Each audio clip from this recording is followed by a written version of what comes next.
Nós estamos numa série com o tema Bases da Fé Cristã.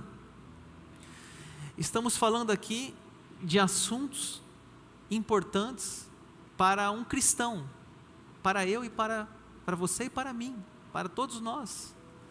Bases, alicerces, pilares, temas importantes. A primeira semana, o que é igreja? Né? Por que a gente vai à igreja? Por que a igreja é importante? Quais são as marcas da igreja? Qual a missão da igreja? Foram alguns temas trabalhados aqui. Na segunda semana, o que é expiação? É uma palavra difícil, teológica, mas é uma palavra importante. Expiação significa purificar, redimir, pagar, expiar. Eu estava lendo a Bíblia, estou lendo a Bíblia, aquela Bíblia que a gente faz diária, e a Bíblia toda. Eu estou agora no livro de Êxodo. Quem está acompanhando também deve estar no Êxodo. Eu estava lendo, acho que ontem, aí falava assim que Moisés lá, falando que todo dia tinha que ser sacrificado um carneirinho. Todo dia tinha que ser sacrificado um carneirinho. Aí eu fiquei pensando, parece que, se eu não me engano, na leitura dizia que era um de manhã e um à tarde. Eu fiquei pensando assim, coitado dos carneirinhos, né? Todo dia tem que morrer um de manhã, um à tarde, um de manhã, um à tarde. Mas João Batista um dia disse assim: eis o Cordeiro de Deus que tira o pecado do mundo.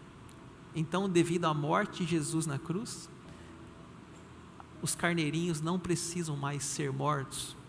As ovelhinhas, os cordeiros, não precisam mais ser mortos, porque Jesus Cristo morreu na cruz por todos nós. Isso é expiação. Um tema importante para a nossa base da fé cristã. Semana passada, o que é oração? Né? Num culto, gente, no culto nós temos que ter o quê? Louvor, oração e a palavra de Deus sendo pregada. É isso que é um culto. Louvor, oração e a Bíblia sendo pregada, a palavra de Deus. Então, a oração é a base da vida, é a base do culto. O que é uma pessoa sem oração? O que é uma pessoa que não pode falar com Deus? Oração é um tema também importante. E hoje, quarta semana, quarta pregação da série, o que é a Bíblia? Então veja lá, oração, igreja, expiação e a Bíblia. E tem outros assuntos ainda que nós vamos estar relatando. Eu tenho uma Bíblia aqui nas minhas mãos. Quem está com a Bíblia impressa aí? Deixa eu ver. Bíblia impressa, deixa eu ver as cores, as capas. Olha lá, ó, nós temos uma preta, uma azul escura, uma branca, uma vermelha, uma com a capa do leão.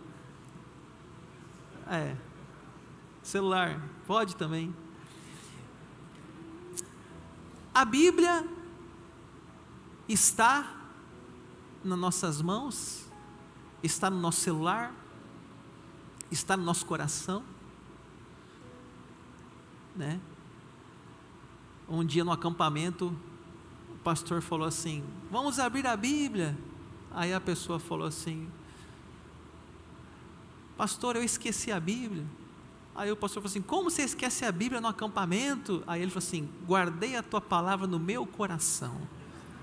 Aí ele saiu bem, né? Guardei a tua palavra no meu coração, não precisava carregar a Bíblia na mão.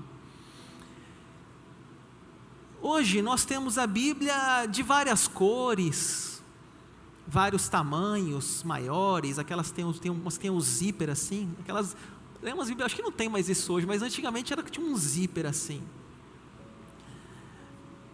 E aí tem Bíblia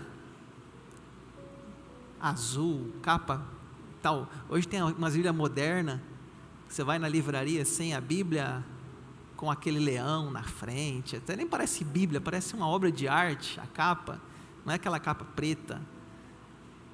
Tem a Bíblia com várias linguagens, aqueles que gostam de uma linguagem mais simples, Nova Tradução da Linguagem de Hoje, NTLH, se você quiser anotar. Ah, pastor, que Bíblia que eu compro? Eu entender. NTLH, é a mais simples, Nova Tradução da Linguagem de Hoje. Tem os mais antigos, como eu, gosto da Almeida. Só que aí não tem só a Almeida, tem a Almeida corrigida, tem a Almeida atualizada, e agora nós estamos usando aqui a Nova Almeida, NAA. Então estão muitas traduções, porque a Bíblia, na realidade, não há problema, porque o original da Bíblia é hebraico e é grego. E aí as traduções, não há problema em fazer tradução da Bíblia, inclusive isso é muito bom. Só que tem traduções que têm uma linguagem mais formal, tem umas que têm uma linguagem mais simples, aí vai de critério de cada um. Também nós temos a Bíblia hoje em todos os idiomas que a gente imaginar. Em inglês, tem. Em português, tem. Em espanhol, tem. Tem em todos os idiomas. A Bíblia está em mais de 2.400 idiomas ou dialetos. Sabe o que é 2.400 idiomas ou dialetos? Ou seja, a Bíblia está no mundo inteiro, qualquer que for, é os índios, é um povo que fala um dialeto, lá também já está a Bíblia, ou inteira ou em porções. E nós vamos hoje poder aqui ter essa oportunidade de falar sobre a palavra de Deus. E para nos ajudar, nós vamos falar do Salmo 19. O Salmo 19, na minha Bíblia, ele fala assim: a excelência da criação e da palavra de Deus. A excelência da palavra de Deus. Então até eu quero lembrar aqui, se você quiser fazer aquela foto da sua Bíblia, do versículo chave, faz aquela foto, posta no Instagram, Facebook, porque isso é muito bom para a igreja, divulga a igreja, e isso nos ajuda a levar a palavra de Deus para mais pessoas. Então, se você ainda não fez isso hoje, você tem esse costume, estou lembrando de você fazer aquela foto bonita da Bíblia, do culto, você postar lá e marcar lá o tema, a Bíblia, né? A excelência da palavra de Deus. Vamos começar lá no verso 7. A lei do Senhor é perfeita e restaura a alma. O testemunho do Senhor é fiel e dá sabedoria aos simples. Vamos começar então ali. A Bíblia é perfeita. O que é uma coisa perfeita, gente? Que não tem defeito, que não tem falha. A Bíblia não tem erro, nem se engana. No seminário a gente aprende 3 coisas da Bíblia. A Bíblia ela é inerrante, infalível e suficiente. A Bíblia é inerrante, infalível e ela é suficiente.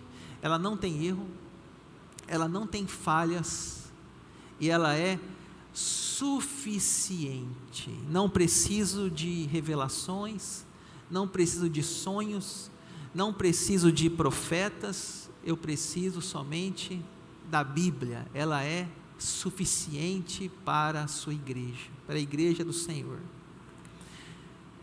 Olha essa frase na tela.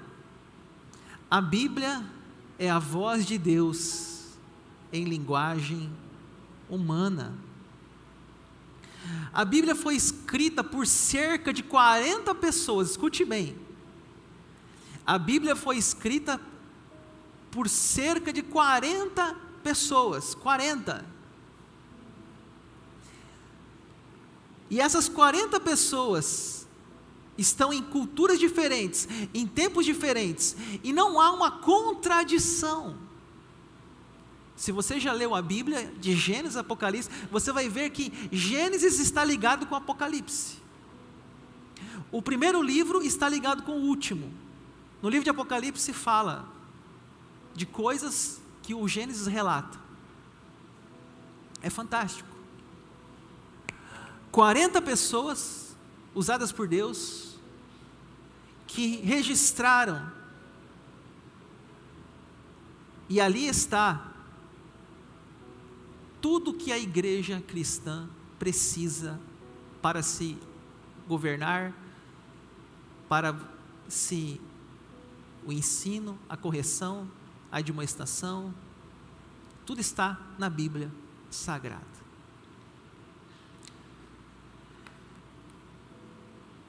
Senhor, fala comigo. Tome a Bíblia, meu filho, leia a Bíblia. Pessoas hoje buscando profecias, buscando revelações, buscando sonhos. Está na Bíblia? Está na Bíblia? Aquele sonho está de acordo com a Bíblia? Aquela revelação está de acordo com a Bíblia? Se não estiver, seja anátema, diz Paulo. Ainda que um anjo do céu vos pregue outro evangelho, seja anátema, seja banido. Nós não precisamos, gente. O que eu faço aqui com vocês no domingo, a pregação, e o que outros colegas fazem aqui, é somente expor a palavra de Deus. A igreja não precisa nada além disso. Não preciso chegar aqui e falar, tive um sonho, tive uma revelação, estou todo arrepiado. Não precisa disso. Pregue a palavra. Paulo diz a Timóteo, pregue a palavra. Não precisamos. Tem gente que gosta dessas coisas. Não, porque eu vou na irmãzinha lá que revela. Não, porque eu vou naquela igreja lá que o povo está caindo lá, todo mundo está caindo e tal. Gente, é a Bíblia. Se não for, seja anátema. Não precisamos ser ludibriados, ser enganados. Um crente que conhece a Bíblia, ele não é enganado. Ele filtra o que ele está ouvindo, e se o que o pastor está falando está de acordo com a palavra de Deus. Porque a Bíblia, ela é suficiente para ensinar, é suficiente para consolar, é suficiente para nos mostrar a vontade de Deus. Não precisamos de showman, não precisamos de espetáculo, nós precisamos de pregadores que preguem a Bíblia, não mais do que isso, porque a Bíblia é perfeita. O pastor, o homem, a mulher que prega é humano, é falho, mas se ele está falando a palavra, está certo.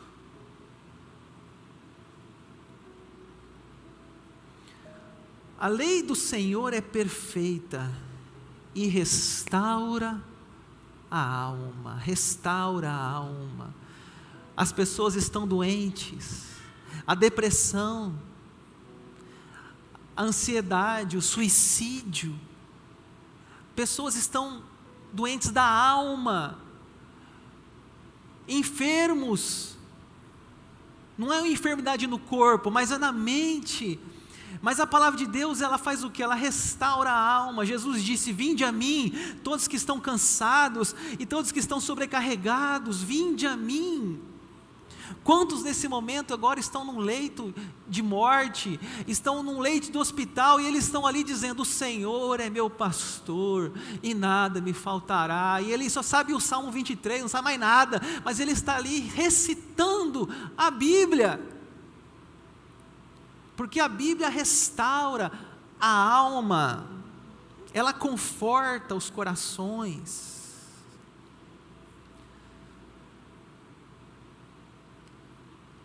A Bíblia também é fiel. O testemunho do Senhor é fiel. O que é fiel? Digno de confiança. A Bíblia é digna de confiança, e quem coloca suas esperanças na palavra de Deus não será frustrado, não será confundido, porque a Bíblia é um alicerce seguro para colocarmos nossos pés e criar a nossa família nessa base. Aquele que construiu a casa sobre a rocha, aquele que construiu sobre a areia, no final do texto Jesus fala: o que constrói a rocha são aqueles que ouvem as minhas palavras e praticam. A Bíblia é digna de confiança, ela é fiel. E ainda no verso 7, dá sabedoria aos simples. Pastor, eu sou um Zé Ninguém.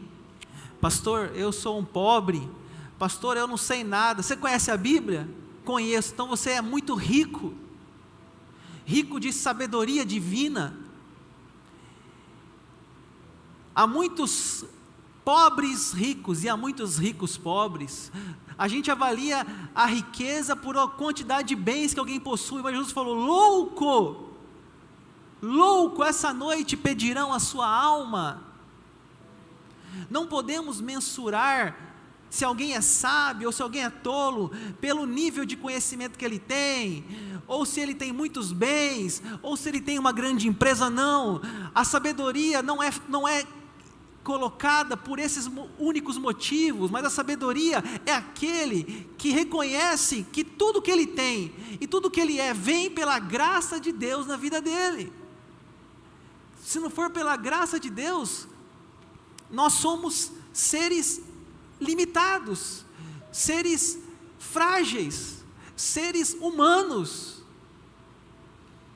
E há muita gente orgulhosa, arrogante, que acha que é o dono do mundo, mas ele se esquece que Deus se afasta dos soberbos.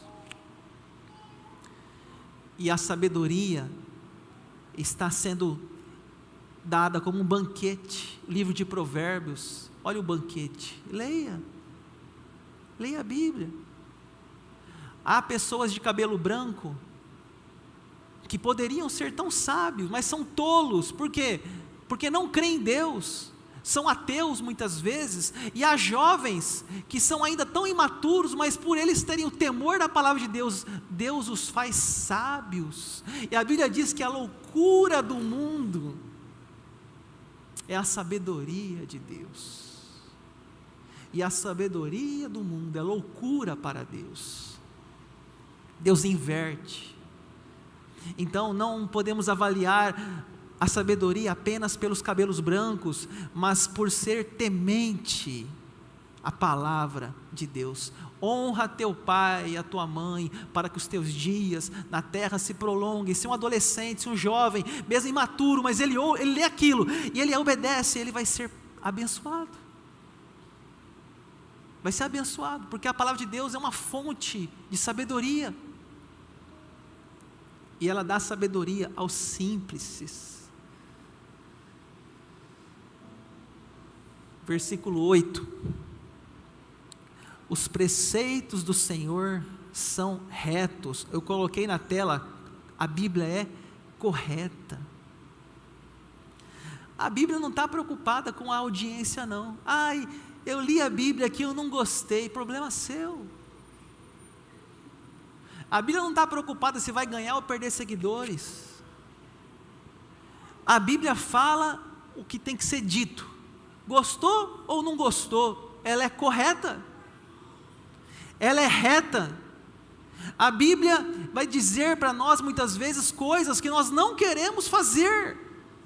Por exemplo, entrai pela porta estreita, pois é apertado o caminho que conduz à vida.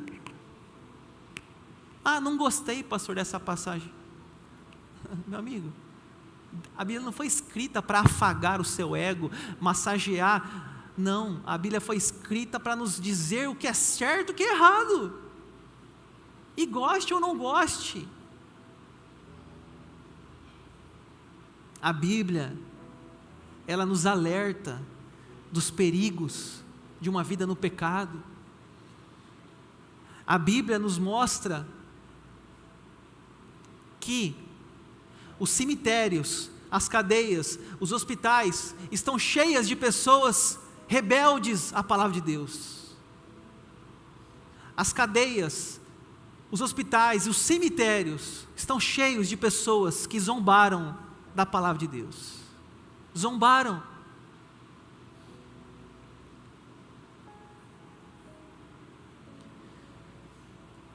A Bíblia alegra o coração, são retos e alegram o coração. Nós vivemos num mundo marcado pela tristeza, pelas notícias ruins. Pessoal, alguém já viu uma notícia assim, por exemplo? Avião sai de São Paulo com 200 pessoas a bordo e pousa com segurança no Rio de Janeiro. Avião sai de São Paulo com 200 pessoas e cai. Todo mundo fica sabendo. Então, as notícias, elas são movidas pelos acontecimentos trágicos. Observe isso. Inundações, terremotos, prisões, acidentes. É isso. Então, e eu não estou dizendo que a gente não tem que saber, a gente sabe, mas a nossa mente, ela vai sendo carregada de tanta notícia ruim, de tanta informação pesada, e sem a gente perceber, nós estamos muitas vezes tomados pelo desânimo, tomados pelo medo, pela ansiedade. Mas a Bíblia, não, a Bíblia ela diz, Paulo na prisão, alegrem-se, alegrai-vos, tenham esperança, tenham fé, no mundo tereis aflições, mas tem de bom ânimo. A Bíblia nos traz boas notícias, até aqueles que têm medo de ler Apocalipse fala o final da história, Cristo venceu, Ele venceu. Alegra o coração. Talvez você está aqui hoje, o seu casamento acabou, você está aqui hoje num momento difícil com seus filhos, você está aqui hoje com a vida financeira arruinada. É comum, é normal, é a vida, é os problemas da vida. Mas se você veio aqui na igreja hoje, você vai sair daqui recebendo uma palavra para você, dizendo que ainda que meu pai e minha mãe me abandonem, o Senhor me acolherá. Há palavras de alegria na Bíblia, de esperança, de fé. Há palavras também de correção, sim. Há momentos que nós temos que ser corrigidos, e ela nos corrige. Mas há momentos que ela nos conforta e nos consola.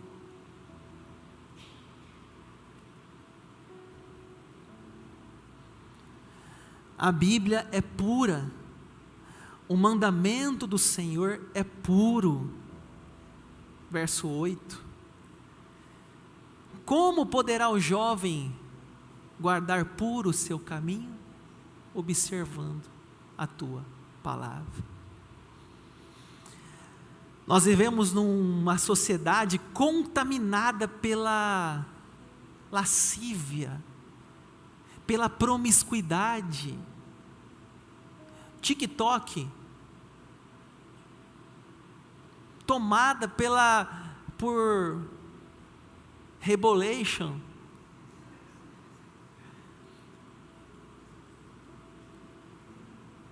Nós vivemos dias que é isso que traz ibope, é isso que traz visualização. E a gente está impuros. Como disse Isaías, eu habito no meio de um povo de lábios impuros. E nós muitas vezes queremos assistir às vezes uma série em família. Aí você começa a assistir uma série, você está ali com seu filho, você fala, poxa, será que não tem uma série hoje saudável? Será que tudo tem que ter malícia? E a gente vê que nós estamos tomados por tantas trevas, mas ainda a Bíblia é pura, há pureza nela.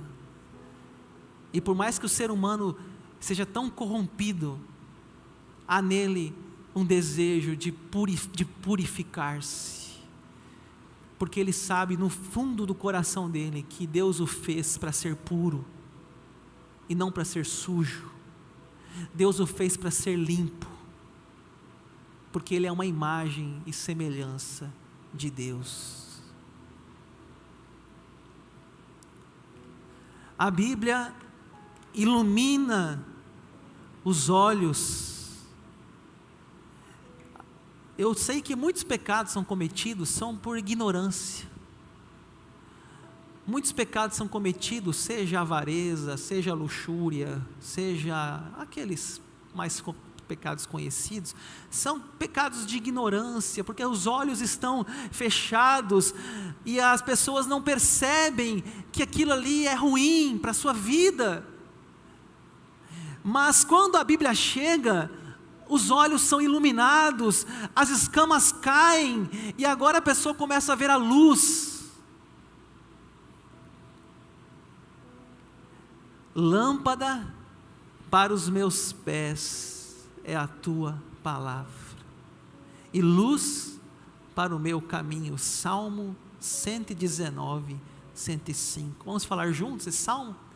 Lâmpada para os meus pés é a tua palavra, e luz para o meu caminho. Nós precisamos dessa luz, nós precisamos dessa lâmpada. A Bíblia é eterna, o temor do Senhor é límpido e permanece para sempre. Pessoal, pensa assim, um livro que você leu há uns 10 anos atrás, pensa aí num livro que você leu há 20 anos atrás, há 5 anos, e você fala, nossa, era um best-seller. Eu lembrei de um, não sei quem já lembra daquele livro, era O Segredo, o nome do livro. O Segredo, era um best-seller na época lá que eu lembro dele. Alguém hoje fala desse livro? Alguém hoje leu essa porcaria? É uma porcaria mesmo esse livro, né? Fala sério. Não, porque você quer casar, deixa a cama de casal, deixa vazia, aí você vai... mentalmente você vai declarar e você vai casar, um negócio assim que você fala, cara, como que eu li aquela porcaria naquela época? Não, você quer roupa nova, tira a roupa velha, deixa um buraco no guarda-roupa. É que o livro falava disso, e muita gente fazia na cabeça do povo, que o poder do pensamento. E são livros que são escritos, best-seller, e esses livros caducam, esses livros ultrapassam, fazem revisões, mas a Bíblia não. A Bíblia nunca está ultrapassada. A Bíblia não sofre revisão. Eu estou pregando aqui hoje a Bíblia,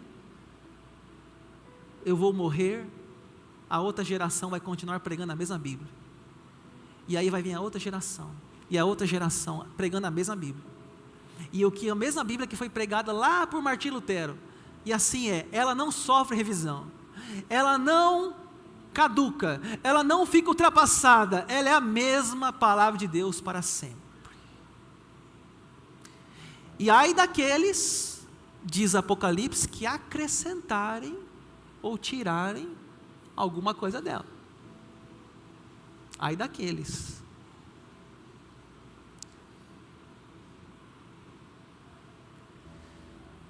A Bíblia é melhor do que o ouro, versículo 10. São mais desejáveis do que o ouro, mais do que o ouro depurado. Sabe o que é ouro depurado? É quando o ouro passa por aquele processo de limpeza, tira o resíduo e ele fica somente a pureza do ouro. É o ouro mais caro, é o ouro mais valioso. O salmista está dizendo que para ele, a Bíblia, a palavra, é mais desejável do que o ouro. Eu pergunto para você, será que a Bíblia para você vale mais do que o ouro? Se nós vivemos num país que não pudesse ter Bíblia, e ninguém tivesse Bíblia, a Coreia do Norte é assim, a Coreia do Norte não tem Bíblia, não pode, é proibido. Se você vivesse lá na Coreia do Norte, e você não tivesse Bíblia, nem no celular, nem impressa, nada, e chegasse alguém para você e falasse assim, olha, eu quero uma Bíblia ou quer uma barra de ouro? Eu duvido que a gente pegaria a Bíblia, eu duvido, porque para nós, parece que perdemos o que o salmista relata, de como a Bíblia é preciosa, de como ela deveria ser para nós o maior tesouro da nossa vida.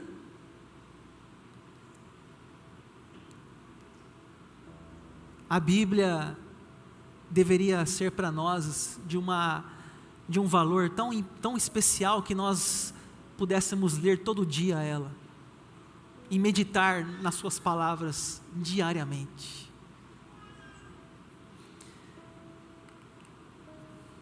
A Bíblia é melhor do que o mel, são mais doces do que o mel e destilar dos favos. O mel, naquela época, era considerado o alimento mais delicioso. Então o salmista fala, a Bíblia, ela é mais doce do que o mel. Eu fico pensando hoje, você falar isso para um adolescente, uma criança, a Bíblia é melhor que o mel, ele fala, Deus me livre, pastor, mel é ruim demais. Não sabe o que é mel. Ninguém sabe o que é mel hoje. Poucos fazem uso de mel. Hoje nós falaríamos assim, a Bíblia é mais do que uma pizza, mais do que um lanche. E isso faz sentido para nós, porque é o que nós consumimos hoje, é o que nós gostamos de comer após o culto, uma pizza, um lanche, ou algum outro alimento que você goste.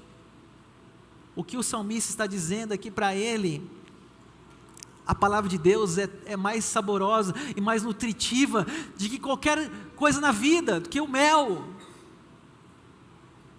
E eu me lembro do texto que Jesus falou, nem só de pão viverá o homem, mas de toda a palavra que procede da boca de Deus. Nem só de pão, nem só de pizza. A gente também precisa comer a Bíblia, alimentar-nos da palavra, alimentarmos do alimento espiritual. Estou encerrando. Verso 12. Quem há que possa discernir as próprias faltas? Absolve-me das que me são ocultas. Quando a gente lê a Bíblia, gente, nós começamos a discernir os nossos erros. Quando eu leio a Bíblia me lê. Quando eu leio a Bíblia me lê. Eu leio a Bíblia fala, Daniel, o que você está fazendo está errado. Quando eu viajo pelas páginas da Bíblia, ela vai revelando o que está oculto, o que está escondido, os meus pecados. Ela vai dizendo, Daniel, isso aí que você está fazendo não está certo. Por que você tratou aquela situação dessa forma? Por que você tratou o seu filho desse jeito? Por que você tratou mal a sua esposa, ou o seu pai, ou a sua mãe? Então a Bíblia vai nos mostrando a maldade, a malignidade, as máscaras caem, e o poço do nosso coração de trevas vai sendo limpo pela palavra. Sonda-me, ó Deus, conhece o meu coração, conhece os meus pensamentos, vê se há em mim algum caminho mau. Olha que oração, Salmo 139, vê se há em mim, Senhor, algum caminho mau. Quantas vezes eu lembro de jogar bola, ou jogar vôlei, arrumar uma briga no futebol ou no vôlei, chegava em casa e começava, meu Deus, por que eu fiz isso? Por que eu fiz isso? Aí chegava na célula à noite, aí começava a cantar as músicas, eu dizia, meu Deus, por que eu fiz isso? Aí começa o louvor, sonda-me, Senhor, e me conhece. Eu sou um. Pegava o telefone, ô fulano, me perdoa. Desculpa por no futebol eu ter perdido a paciência com você. Irmãos, porque assim a gente é um ser humano. A gente erra, a gente magoa, a gente fere, a gente discute, mas a palavra de Deus, ela vai nos mostrando que a vida não é do jeito que a gente quer que seja, que nem sempre eu sou o dono da verdade, nem sempre eu sou o dono da razão, e eu tenho que me submeter à palavra de Deus, e às vezes pedir perdão, às vezes reconhecer o que eu fiz. Isso agrada a Deus, saber discernir as próprias faltas. Em último lugar, a Bíblia revela o nosso orgulho, também da soberba, guarda o teu servo, que ela não me domine, então serei irrepreensível, ficarei livre de grande transgressão. Da soberba, a Bíblia nos livra da soberba, porque o maior bem-aventurança que Jesus falou para nós, Mateus capítulo, se eu não me engano, 5, bem-aventurado os humildes. Quem lê a Bíblia sabe que a humildade é a virtude, é a maior virtude. E Provérbios fala que a soberba procede à ruína, e Tiago diz, Deus resiste aos soberbos. Então quem lê a Bíblia está protegido do orgulho, da vaidade, da arrogância, porque a palavra de Deus nos faz humildes. Humildes. Pessoal do louvor, vamos preparar aqui? Vamos falar juntos então, o que é a Bíblia, segundo o Salmo 19, versos 7 a 14, vamos lá? A Bíblia é o quê? A Bíblia restaura a alma, a Bíblia é fiel, a Bíblia dá sabedoria, a Bíblia é correta, a Bíblia alegra o coração, a Bíblia é pura, a Bíblia ilumina os olhos, a Bíblia é eterna, a Bíblia é melhor que o ouro, a Bíblia é melhor do que o mel, e a Bíblia revela o nosso orgulho. Gente, olha, eu poderia falar aqui tantas coisas sobre a Bíblia, mas nós ficamos hoje só no Salmo 19, uma pequena parte da Bíblia. E se eu pregasse aqui o Salmo 119, vocês iam falar, para pastor, chega. Quem não entendeu a piada, depois olha lá o Salmo 119, o tamanho dele na Bíblia. A Bíblia é muito rica, podemos ficar pregando aqui o ano inteiro, daqui a 10 anos e não esgotamos de falar de toda a palavra de Deus.